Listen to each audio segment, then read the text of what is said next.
5 सालों से एक भी गेजेटेड रिक्रूटमेंट नहीं हुआ है। वहां का ग्रेजुएट, पोस्ट ग्रेजुएट फ्रस्ट्रेटेड हो चुका है। एक भी नौकरी नहीं है। आखिरकार लद्दाख कैसे सरवाइव? जब कहीं से सवाल उठने लगते हैं तो सरकार जवाब जरूर देती है, और सरकार ने इस एमपी को भी जवाब दिया है। इतिहास में पहली बार लद्दाख में ईडी की टीम ने छापा मार दिया है। तो कहाँ छापा मारेंगे? वहां किधर? लद्दाख में कहाँ छापा मारा? किया है उन्होंने, पहले कंपनी पे छापा मारा है। बुद्धिस्ट मान्यता के लोग हैं वहां पे, बजरंग दल वाले घुस नहीं पाए भी।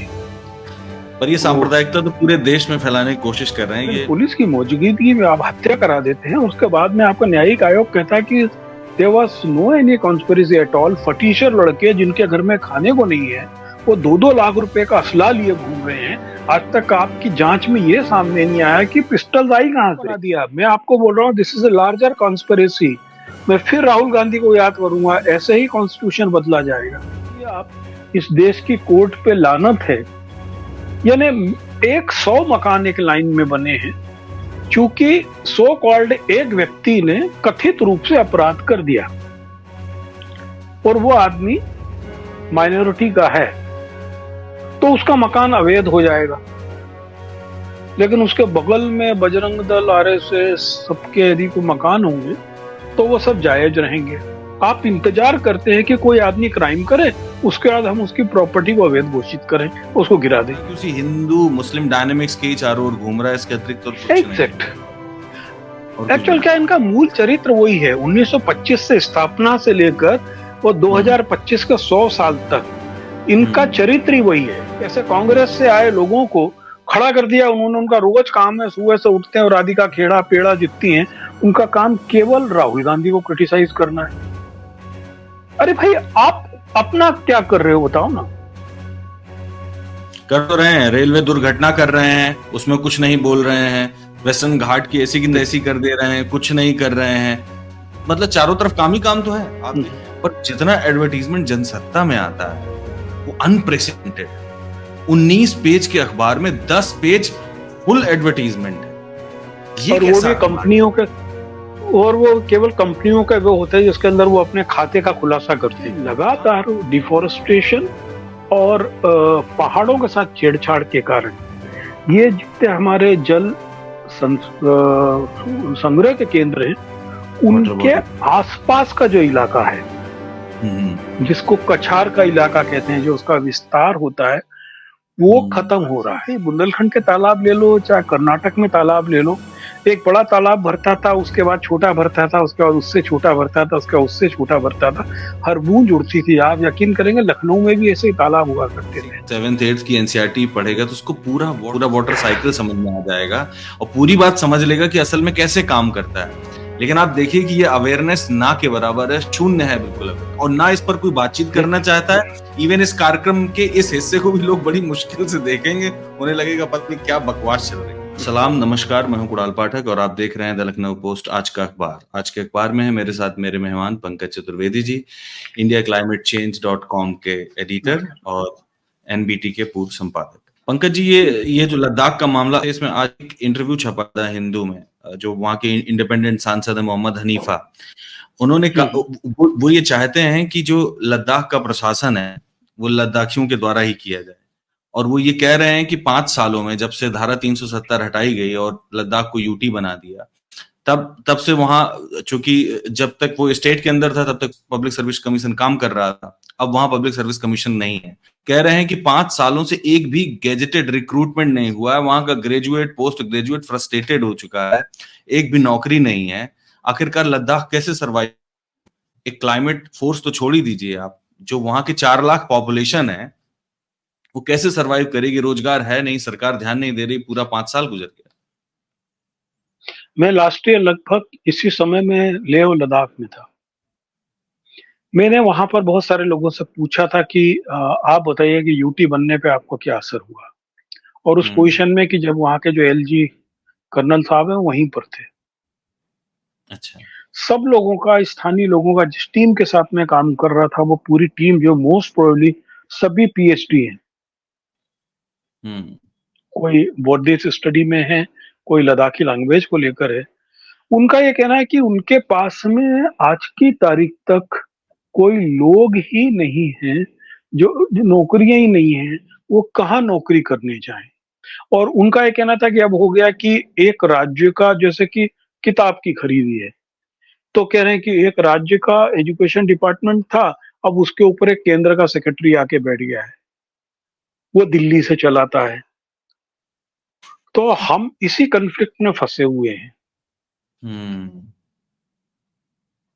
कि वहां पर अकेले रोजगार को लेके नहीं, आपको मजेदार चीज बताएं कि जब कहीं से सवाल उठने लगते हैं तो सरकार जवाब जरूर देती है, और सरकार ने इस एमपी को भी जवाब दिया है। इतिहास में पहली बार लद्दाख पे ईडी की टीम ने छापा मार दिया है।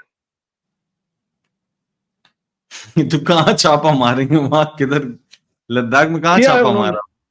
किया है उन्होंने, कल एक कंपनी पे छापा मारा है, उसका डिटेल आ जाएगा। तो मैं आपको मोहम्मद यही हनीफा, कह रहा हूँ मोहम्मद हनीफा कि कह रहे हैं कि जो है, जो हमारे यहाँ की यूनिवर्सिटी है वहां पर तो कोई भी आकर एडमिशन ले पा रहा है, लेकिन हमारे यहाँ के बच्चे अलाउ नहीं है जेएनके में एडमिशन लेने के लिए। आपने सही, 370 ले आए, आपने सारे प्रावधान बना दिए, हमारे यहाँ के बच्चे वहां एडमिशन तक नहीं ले सकते हैं। जबकि वहां के बच्चे पहले ईमानदारी से श्रीनगर में जाके खूब पढ़ते थे, खूब पढ़ते थे, बिल्कुल। है ना। अब आपने ऐसा इनसिक्योरिटी और पार्टीशन कर दिया। हम्म। उनका कोशिश तो सांप्रदायिक पार्टीशन की थी, लेकिन वो हम्म। बड़ा खूबसूरत जगह है, वहां पे लोग सांप्रदायिक है नहीं, हम्म। बुद्धिस्ट मान्यता के लोग हैं वहां पे। बजरंग बजरंग दल वाले घुस नहीं पाए भी। पर ये वो सांप्रदायिकता तो पूरे देश में फैलाने की कोशिश कर रहे हैं। ये अयोध्या का मामला आपके सामने आया होगा, जिसमें एक नाबालिग लड़की के साथ बलात्कार हुआ और कहा जा रहा है कि 2 महीने दुर्भाग्यपूर्ण है पहले वजह से। हाँ, 2 महीने पहले बलात्कार हुआ और वो बच्ची जो है गर्भवती हो गई। 2 मुसलमान लड़कों के नाम आ रहे हैं, उनकी बेकरी सरकार ने बुलडोजर से गिरा दी। तोड़ दी। हाँ, अब सबसे अहम बात यह कि जो अखिलेश यादव ने सवाल उठाया कि आप इनका डीएनए टेस्ट करवा लो, और डीएनए टेस्ट, अब हो सकता है कि उनके इस बयान की आलोचना हो, पर मुझे ऐसा लगता है कि अगर आपको तत्काल न्याय चाहिए तो सबसे अच्छा तरीका ये कि आपको ये तो पता चले कि ये जो दोनों लड़के हैं ये दोषी हैं कि नहीं है, कहीं ये हिंदू मुस्लिम विवाद में ना कन्वर्ट हो जाए। इसलिए इससे अच्छा ये है कि बच्ची गर्भवती है, आप डीएनए टेस्ट करवा लीजिए, आपको मालूम चल जाएगा कि ये दोनों लोग शामिल थे कि नहीं शामिल थे। तो इसमें क्या परेशानी हो सकती है? नहीं नहीं, देखिए उसमें जो ग्राउंड की रिपोर्टिंग है वो ये है कि अ, जो शरीफ खान जो 60 साल के हैं जिनकी बेकरी है, उसमें एक हिंदू लड़का काम करता है, सीतापुर का रहने वाला, उसका नाम है राजू। राजू का और उस लड़की के प्रेम संबंध थे, और उनके बीच में शायद जो भी, ये तो जांच की बात है। वो हम्म। राजू खुद बयान दे रहा है कि मेरे मालिक का इस मसले में कोई हाथ नहीं है, हम्म। मैं तो इनके यहाँ काम करता हूँ बस। ठीक है, लेकिन इनका उद्देश्य, चूंकि वहां पे बाई इलेक्शन होने हैं अभी, और बाई हम्म। इलेक्शन अयोध्या का जीतना इन लोगों ने अपनी प्रतिष्ठा का बिंदु बना लिया, फिर से बताने के लिए कि हमने फिर किला जीत लिया। तो इसका एकमात्र तरीका है सांप्रदायिकरण करना। उस लड़की हम्म। के साथ में बहुत बुरा हुआ, बर्ताव हुआ, और ऐसे लोगों को कड़ी से कड़ी सजा होना चाहिए, लेकिन इसकी जांच भी तो होना चाहिए। बिल्कुल जांच होनी चाहिए। जांच इन द सेंस है कि कौन दोषी है। और आज मेडिकल इतना एडवांस है कि विद इन 12 आवर उसकी रिपोर्ट आ जाती हाँ, बिल्कुल। है ना। क्योंकि उसके अंदर केस दो है, एक केस है उस लड़की के साथ में बलात्कार हुआ, दूसरा हम्म। उनका ये भी कहना है कि उसका वीडियो बनाकर उसको ब्लैकमेल किया गया, और अब तीसरा मसला और जुड़ गया है कि उसको चुप रहने के लिए धमकाया गया। हम्म। पहला मसला है उसके साथ बलात्कार हुआ और वो हम्म। प्रेग्नेंट हो गई। ये प्रूव हम्म। करने के लिए तो आपके पास में, आज आप मेडिकल नहीं देंगे तो कल कोर्ट में भी आपको कहना पड़ेगा। बिल्कुल। हालांकि ये बड़ा विचित्र राज्य है, इसमें किसी ने चर्चा नहीं की। एक न्यायिक आयोग बना था, और उसने अशरफ और वो जो इलाहाबाद में हत्या हुई थी दोनों की, हम्म। उसको बोल दिया कि उसमें कुछ भी गलत नहीं हुआ था, पुलिस ने बहुत अच्छा काम किया था उसके अंदर, उसमें कोई कॉन्स्पिरेसी नहीं है।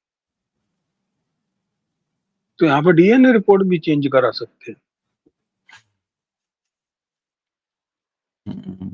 जो हम कानून का माहौल बनाने की बात कर रहे हैं, वो जो हम्म। मारे गए वो कोई शरीफ आदमी नहीं थे। उनको अदालत यदि फांसी पे चढ़ाती तो हमको बड़ा फक्र होता कि देखो हमारा कानून कितना मजबूत है। बिल्कुल। लेकिन पुलिस की मौजूदगी में आप हत्या करा देते हैं, उसके बाद में आपका न्यायिक आयोग कहता है कि there was no any conspiracy at all. फटीशर लड़के जिनके घर में खाने को नहीं है, वो 2-2 लाख रुपए का असला लिए घूम रहे हैं।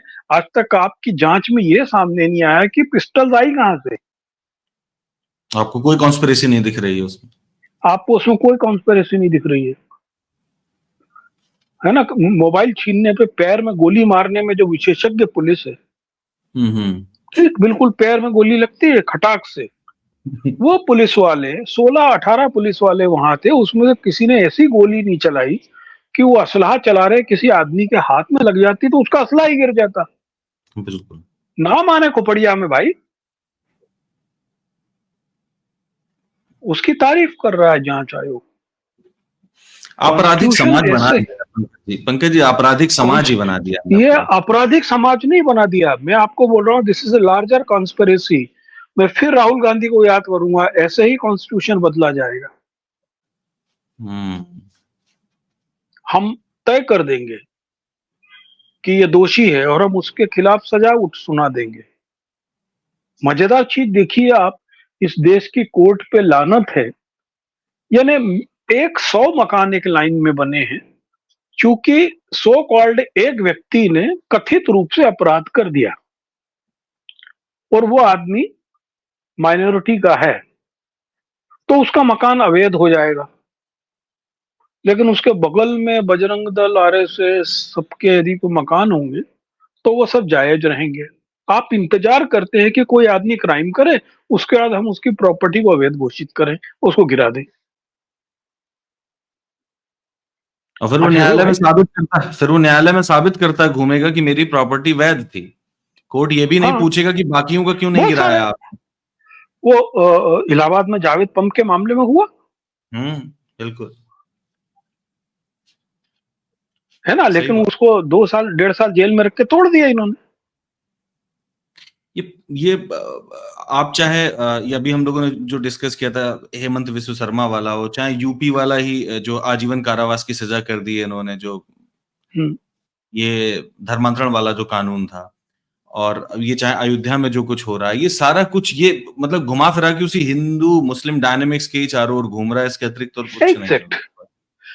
और कुछ भी एक्चुअल नहीं। क्या इनका मूल चरित्र वही है, 1925 से स्थापना से लेकर वो हम्म। 2025 का 100 साल तक इनका हम्म। चरित्र ही वही है।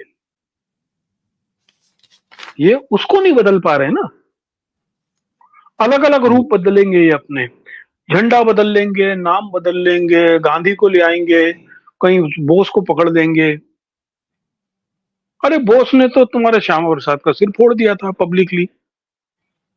पटेल ने तुम्हारे ऊपर पाबंदी लगा दी थी। भाई कांग्रेस में कोई विवाद था, कौन प्रधानमंत्री बनेगा, वो उन्होंने किसने वोट दिया नहीं दिया वो उनका इंटरनल मामला था।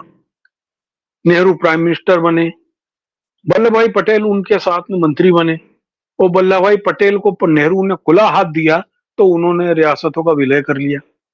क्या सही ये बात। पॉसिबल था कि नेहरू नहीं चाहते और वल्लभ भाई पटेल अपनी मर्जी से करते रहते? नॉट पॉसिबल, कभी सवाल नेहरू और पटेल के बीच के पत्रों को पढ़ें तो आपको मालूम पड़ेगा कि वो लोग दिल से कितने पवित्र और कैसे जुड़े हुए लोग थे। असहमतियों के साथ में जीने के हम्म। आदी थे। आज बीजेपी में कोई क्या ऐसा असहमत रह के नरेंद्र मोदी के साथ मंत्रिमंडल में बन के रह सकता पार्टी में ही नहीं रह पाएगा, पार्टी से ही है हटा ना? देंगे। है ना, वहां पर तो जैसे कि वो मोहल्लों में खेलते थे तो छोटे बच्चों को नाली से गेंद निकालने को खड़ा कर देते थे, ऐसे कांग्रेस से आए लोगों को खड़ा कर दिया उन्होंने। उनका रोज काम है, सुबह से उठते हैं और राधिका खेड़ा पेड़ा जितती हैं, उनका काम केवल राहुल गांधी को क्रिटिसाइज करना है। अरे भाई आप अपना क्या कर रहे हो बताओ ना। कर तो रहे हैं, रेलवे दुर्घटना कर रहे हैं, उसमें कुछ नहीं बोल रहे हैं, वेस्टर्न घाट की ऐसी की तैसी कर दे रहे हैं, कुछ नहीं कर रहे हैं। मतलब चारों तरफ काम ही काम तो है। आप देखिए, आप ये समझिए कि यात्रियों से भरी ट्रेन तो छोड़िए, कल की खबर है जिसमें खाली ट्रेन भी विशाखापट्टनम पटरी के से उतर गई। खाली ट्रेन ही पटरी से उतर वहां पे खाली ट्रेन नहीं, विशाखापट्टनम में तो प्लेटफॉर्म पे खड़ी ट्रेन के 4 डिब्बों में आग लग गई। हाँ हाँ बिल्कुल, वो भी एक खबर है। मैं एक बता रहा हूँ, वो भी यही एक यूपी खबर का, है। यूपी हाँ, का ही ये तो। यूपी का है कहीं का, यहाँ पर वेस्टर्न यूपी का मैं सुन रहा था, वो नीचे उतर गई पटरी से। हाँ हाँ हाँ, तो नीचे ये उतर तो गई। क्योंकि वो रील नहीं बनाते ना, वो तो काम कर रहे हैं, काम, काम करने वाला मंत्री है। सही बात, कहीं कोई काम नहीं कर रहे हैं, बस सिर्फ, और जब इनको कुछ नहीं समझ में आता, कोई इलेक्शन करीब आता है तो बस कोई ना कोई ऐसा मुद्दा उठा लेते हैं। असम के मुख्यमंत्री ने मुद्दा उठा लिया, और यही उत्तर प्रदेश में चल रहा है। पंकज जी, एक बिल्कुल। एक बहुत ही क्यूरियस केस है, मेरे दिमाग में है, और ये बहुत दिन से है, और ये जनसत्ता को लेकर के है सवाल। मैं देखता हूँ कि ये, मतलब तमाम अन्य अखबार आते हैं, जैसे जो दैनिक जागरण है, उसमें मैं देखूंगा कि एडवर्टीजमेंट आता है, पर एडवर्टीजमेंट कंपनीज का होता है, मतलब प्राइवेट कंपनीज का होता है। हम्म, पर जितना एडवर्टीजमेंट जनसत्ता में आता है, वो अनप्रेसिडेंटेड है।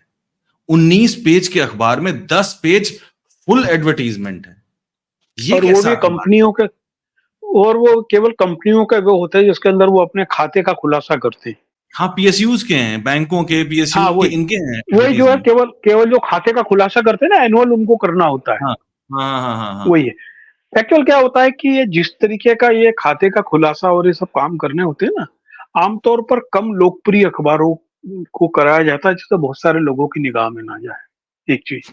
दूसरा चीज है, क्या? उन अखबारों में दे दिया जाता है जिनके ऊपर अभी नेशनल का चिपटा चुपका हुआ है, लेकिन नेशनल क्या, लोकल भी नहीं रह गए।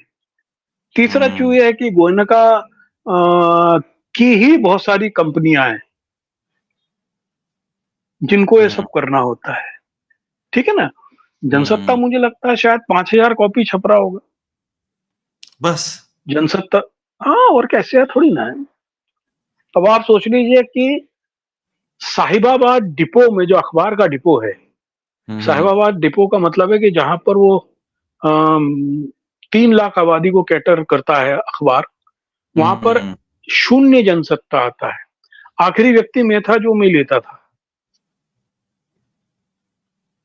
जनसत्ता का संपादक जो मुकेश भारद्वाज है, उसने इस हम्म। अखबार को इतना निर्मम निकृष्ट स्थिति में ला दिया। मैं 1986 से जनसत्ता में लिखता था, मैंने 3 साल से बंद कर दिया। मैं जनसत्ता जब शुरू हुआ था, तब से लिखने वाले लोगों में 1 साल के 52 लेख छपे मेरे जनसत्ता में कभी। रेगुलर लेकिन वीकली। यस, भारद्वाज जी के समय मैंने लिखना बंद कर दिया, क्योंकि उन्होंने किसी पब्लिक मीटिंग में ये बोला, पब्लिकली है ना, कुछ लोगों के बीच में, कि ये पंकज चौधरी थोड़ा प्रो मुस्लिम है। तो अच्छा। जो आदमी इस घटिया सोच से रहता हो, उसके यहाँ क्या लिखो। और ये बची कसर भी पूरी हो जाएगी। वहां पर एक आखिरी संपादक बचा हुआ था, सूर्यनाथ हम्म सिंह, वो भी हम्म इस महीने रिटायर हो जाएगा। तो जनसत्ता में फिर कुछ भी नहीं बचेगा। जनसत्ता कट पेस्ट अखबार है। तो वो तो हम्म केवल इसीलिए, क्या होता है कि जैसे कि होता है ना कि वो, जैसे आपका नाम बदलना हो, मार्कशीट गुम गई हो, और आपको बोलते 3 अखबारों में घोषणा कराओ, तो तो आप उसमें से, जाते हो तो वो जो सबसे सस्ता अखबार है उसके लिए तलाशते हो, कि जिसको कोई हम्म, ना पढ़ता हो, रद्दी हो। तो जनसत्ता इसीलिए, तो इसीलिए जनसत्ता में इसीलिए ऐसे कंपनी के विज्ञापन दिखते ये है बात। ठीक हैं। है। जी पंकज जी, एक खबर ये भी है कि सेंट्रल वाटर कमीशन का जो वीकली रिपोर्ट जी निकालते हाँ। हैं वो, और जिसमें वो जी जी। 150 वाटर बॉडीज हैं, उनको मॉनिटर करते हैं पूरे देश भर में, तो वो ये कह रहे हैं हाँ। कि इस वक्त स्थिति ये है कि तमाम बारिश होने के बावजूद, तमाम भूस्खलन होने के बावजूद, तमाम आपदाएं आने के बावजूद, जो वाटर बॉडीज की स्थिति ये है कि उनकी क्षमता का मात्र 70% वाटर ही है उन बॉडीज में। और ऐसा लग देखिए, रहा है जैसे बारिश बहुत ज्यादा हो रही है, क्योंकि आपदाएं ज्यादा आ रही हैं, इस वजह से लग रहा है कि बारिश ज्यादा हो रही है। खैर, आईएमडी भी मान चुका है कि बारिश कम हुई है, नॉर्मल से कम है। देखिए, दुर्भाग्य क्या है कि हमारे पूरे देश में जितने बड़े जलाशय हैं, जिनको रिजर्वायर्स कहा जाता था, जिनको हम हम्म लोग आर्टिफिशियली और कम नेचुरल करके इसलिए तैयार किया गया कि साल भर उनमें पानी रहे, या हम्म रिवर्स हो, या छोटे आपके गली मोहल्लों के कुएं और बावड़ी हो, ये सब उस तरीके के बनाए गए थे कि यदि औसत बारिश का 50% भी हो, तो सावन में ये पूरे भर जाने चाहिए। अच्छा। लेकिन पिछले 30 सालों में रिलेटिवली 3 ऐसे कारण रहे जिनके कारण इनके भरने की क्षमता कम होती जा रही है। हम्म। सबसे बड़ी चीज है डिफॉरेस्टेशन। देखिए क्या होता है कि बरसात की एक बूंद जब खाली जमीन पे गिरती है तो पट से गिरती है, वहां छेद करती है, वहां की मिट्टी को साथ में बहा के ले जाती है। उसको जहां तक मुकाम तक जाना चाहिए उससे पहले ही वो मिट्टी के रेसिस्टेंस से खत्म होती चली जाती हम्म। है। जब वहां पे पेड़ होता है तो पानी पहले पेड़ पे गिरता है पर होले से जमीन पर आता है, फिर बह कर अपने मुकाम की ओर जाता है। बिल्कुल। एक वनों का नष्ट होना। दूसरा क्या हुआ कि जितने भी जलाशयों के या जल संग्रह केंद्रों के नैसर्गिक मार्ग थे पानी के आने के, उस पे अतिक्रमण हुआ, उसके हम्म। ऊपर पक्के निर्माण हुए। सड़क बनाने के लिए और दूसरे कथित निर्माणों के लिए वहां पर पक्की संरचनाएं बना दी गई। तो जैसे एक पहाड़ से पानी गिरता था, वो नीचे जाकर झरने के रूप में चलते हुए जाकर एक ऐसे रिजर्वायर में, एक नालों के जरिए जुड़ जाता था जहां पर उसको इकट्ठा होना है। लेकिन अब रास्ते में सड़क आ गई, फिर सड़क को रोकने वाली एक बारबेट वाल आ गई, फिर उसके नीचे उसके पत्थर कट गए, फिर पेड़ कट गए, तो पानी उतनी क्षमता से वहां तक नहीं पहुंच पा रहा है। और हम्म। तीसरी चीज लगातार डिफोरेस्टेशन और पहाड़ों के साथ छेड़छाड़ के कारण ये जितने हमारे जल संग्रह के केंद्र हैं वाटर उनके बॉडी। आसपास का जो इलाका है, हम्म। जिसको कछार का इलाका कहते हैं, जो उसका विस्तार होता है, वो हम्म। खत्म हो रहा है। तो उससे क्या होता है कि ये जो नदी तालाब के आसपास का जो समतल इलाका होता है, जहां पर रेत होती है, मट्टी होती है, पत्थर होती है, उससे पानी कल कल बहकर आता है। अब आप हम्म। उदाहरण देखिए कि हमने एक क्या बोलते हैं, आजकल नदियों के किनारे बना रहे हैं जिससे पैसा कमाते हैं लोग, लखनऊ में भी बन गया है वो, हाँ हाँ, ये Gomti river front. River front. River front बना रिवर रहे फ्रंट। अब मैंने आपको रिवर फ्रंट बना के दोनों तरफ पक्की सड़क कर दी। हैं। वहां पर यदि कच्ची जमीन होती है तो पानी होले होले धीरे धीरे आता है और पहले जमीन को जज्ब करता है, ग्राउंड हम्म। वाटर को मजबूत करता है, और फिर ग्राउंड वाटर से ग्राउंड स्टोरेज तक जाता है। बिल्कुल। और फिर रिजर्वायर से भी मिल जाता है पानी। अब देखिए वो नदिया से दरिया, दरिया से सागर, सागर से गहरा जाम, वो गाना नहीं है। हम्म। वो हकीकत हम्म। में पानी ऐसे जोड़ता है। पानी जो है, हमारी पुरानी संरचनाएं ऐसे ही थी। बुंदेलखंड के तालाब ले लो, चाहे कर्नाटक में तालाब ले लो, एक बड़ा तालाब भरता था, उसके बाद छोटा भरता था, उसके बाद उससे छोटा भरता था, उसके बाद उससे छोटा भरता था, हर बूंद उड़ती थी। आप यकीन करेंगे लखनऊ में भी ऐसे ही तालाब हुआ करते थे। अब तो पूरे कहीं देश नहीं। में यही स्थिति थी। और वो सब जाकर नदियों से पानी का लेन देन करते थे, छोटी नदियों हम्म। से। छोटी और नदियां जो बड़ियों छोटी से नदी, मिल। छोटी नदियों से, छोटी हम्म। नदियों से पानी का लेन देन होगा तालाब का। फिर छोटी नदी बन रही थी कहां से? छोटे छोटे नालों से। और उस हम्म। छोटी नदी का जो लेन देन का अंत हिस्सा है वो किसी बड़ी नदी में जुड़ा, वो नदी बड़ी और बड़ी नदी में गई, और वो जाकर फिर समुद्र को मिल गई। हम्म। ये जल तंत्र है। तो इसमें से 20% पानी हमारी जमीन में जज्ब होना चाहिए, हम्म। 12% पानी उस कछार इलाके में जमा होना चाहिए। ये सब जो हमने गणित खत्म कर दिया ना पूरा। बिल्कुल गणित खत्म कर दिया। और ताज्जुब की बात यह है पंकज जी कि कोई व्यक्ति क्लास 6 की एनसीईआरटी को पढ़ना शुरू करे, उठा करके 6, 7, 8 की एनसीईआरटी पढ़ेगा तो उसको पूरा पूरा वाटर साइकिल समझ में आ जाएगा और पूरी बात समझ लेगा कि असल में कैसे काम करता है। लेकिन आप देखिए कि ये अवेयरनेस ना के बराबर है, शून्य है, बिल्कुल अवेयर, और ना इस पर कोई बातचीत करना चाहता है। इवन इस कार्यक्रम के इस हिस्से को भी लोग बड़ी मुश्किल से देखेंगे, उन्हें लगेगा पता नहीं क्या बकवास चल रही है। हो सकता है कि अगले बार एनसीईआरटी में पढ़ाया जाए कि जब बहुत पानी गिरे तो उसको रोकने का, इकट्ठा करने का तरीका नीली बाल्टी होता है। है ना? तो नीली बाल्टी, हाँ। वो गुजरात का विकास मॉडल का मैनिफेस्टेशन है, प्रतिनिधि स्वरूप है उसका। जी जी। ठीक है पंकज जी, इस जो ठीक चर्चा है, को इसी नोट पर खत्म करते हैं। Thank you sir. नमस्कार।